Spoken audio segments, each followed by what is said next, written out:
Para sa mga OFW na gusto magsimula ang travel and tour business na maaaring gawin kahit nasa abroad, narito ang ilang tips na makakatulong sa inyo. First, alamin ang market.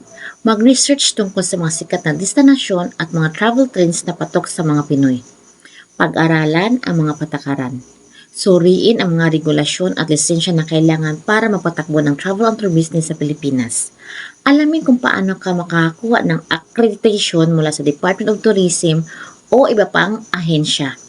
Second, gumamit ng digital tools. Gamitin ang mga online platform para makabenta ng travel packages tulad ng Facebook, Instagram o sariling website. Pwede mo rin isali ang mga packages sa mga travels. Gamitin ang social media para sa marketing. Habang nasa abroad, pwede ka mag-market ng iyong negosyo online sa pamamagitan ng social media.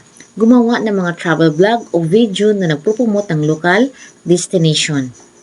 Next, simulan sa maliliit na grupo. Pwede kang mag-alok ng customized travel packages para sa small groups tulad ng pamilya o barkada. Ito ay magpapadali ng operation at mas mababang risk sa simula. At mag-focus sa niches. Pwede kang mag-target ng mga specific na audience tulad ng OFW na uuwi ng Pilipinas at gusto magbakasyon kasama ang pamilya. Next, mag-establish ng supplier network. Kumuha ng mga connections sa mga local hotels, transport services at restaurant para makabuo ng competitive at affordable travel packages. Next, gamitin ang booking software.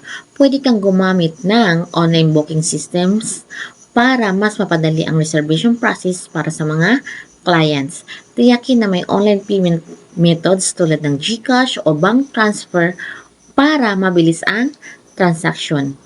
Next, mag-apply ng physical office. Para pag-uwi mo ng Pilipinas, pwede kang magtayo ng physical office para sa walk-in clients. Na-level up ang marketing. Makipag-collaborate sa mga influencers or travel bloggers para sa mas malawak na exposure. Sa tamang diskarte, maaari mo mapalago ang travel and tour business na maaari maging pangunahing source ng kita mo sa Pilipinas na hindi na kailangan mag-abroad ulit. Okay? So, paano ito simulan? Direct message me or comment down below kasi we conduct one-on-one coaching. Thank you.